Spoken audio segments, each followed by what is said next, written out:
Hi అండి, welcome back to my channel. అందరు ఎలా ఉన్నారు?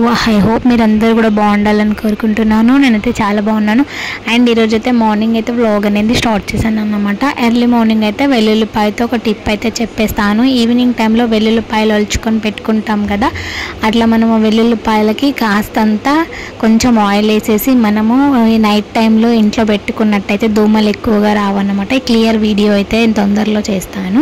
అండ్ ఇంకా మార్నింగ్ అయితే వెల్లుల్లిపాయలు ఒలుచుకొని పెట్టేసుకున్నాను. ఇంకా ఈరోజు అయితే పులిహోర ప్రిపేర్ చేస్తున్నాను. ఒక పక్క అయితే సాంబార్ ప్రిపేర్ చేసుకొని పెట్టుకున్నాను. అండ్ ఇప్పుడైతే పులిహోర చేస్తున్నాను అన్నమాట. ఎలా చేశాను ఏంటిది అనేది షార్ట్లో క్లియర్గా చూపించాను. ఒకసారి మన షార్ట్ వీడియోస్ చూసే వాళ్ళకైతే తెలుస్తుంది అన్నమాట.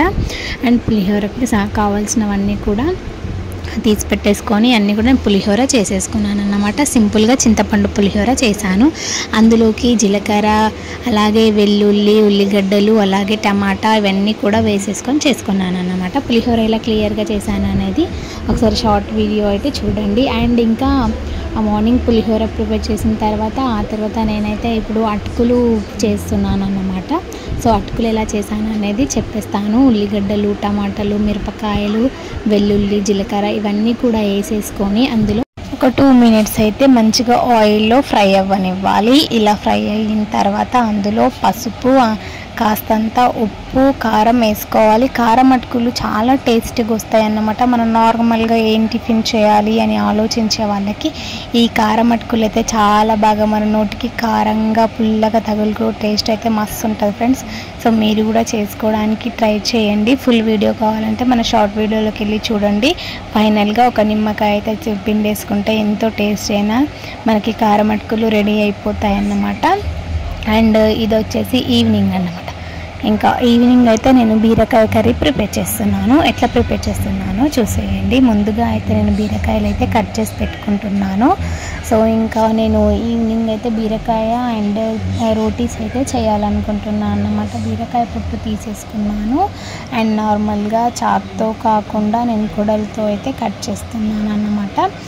సో మన మార్నింగ్ నుండి ఈవినింగ్ వరకు ఏం చేశాను అనేది అయితే ఈ వీడియోలో మీకు క్లియర్గా ఎక్స్ప్లెయిన్ చేస్తాను అన్నమాట. మార్నింగ్ అయితే నేనైతే ఫస్ట్ ఆఫ్ ఆల్ అయితే పులిహోర చేసేసి ఆ తర్వాత కారం అటుకులు అయితే ప్రిపేర్ చేశాను. సో ఇప్పుడు ఇంకా ఇది ఈవినింగ్ టైం అన్నమాట.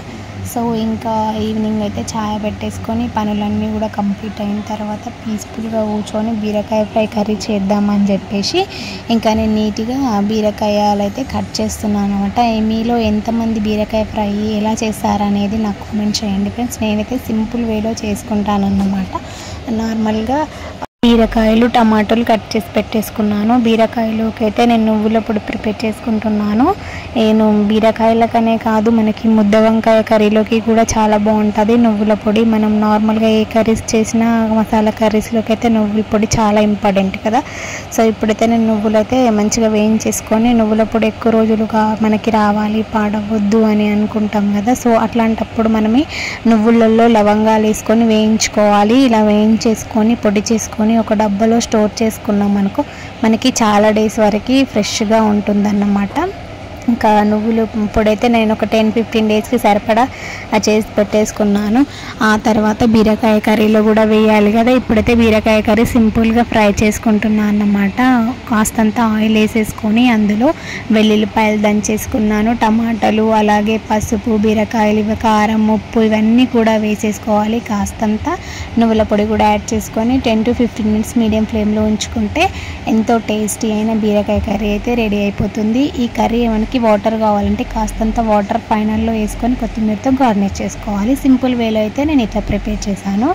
నార్మల్గా ఆయిల్లో ఫ్రై చేసుకున్నా కూడా బాగుంటుంది. సో నేనైతే జొన్న రొట్టెలు ప్రిపేర్ చేస్తాను అని చెప్పేసి అయితే నేను ఇంకా కొంచెం లూజ్ కర్రీ లాగా చేశాను అన్నమాట. జొన్న రొట్టెలకి లూజ్ కర్రీ అయితేనే బాగుంటుంది అని చెప్పేసి ఇలా ప్రిపేర్ చేశాను అన్నమాట. ఈ క్లిప్ వచ్చేసి ఆఫ్టర్నూన్ అన్నమాట. ఇంకా లడ్డూలు తిందామని చెప్పేసి లడ్డూ తీసుకొచ్చాయి, అట్లనే ఉన్నాయని చెప్పేసి ఇంకా ప్రశాంతంగా కూర్చొని నేను మా హస్బెండ్ అయితే కూర్చొని లడ్డూలు తిందామని చెప్పేసి ప్లేట్లో అయితే పెడుతున్నాను.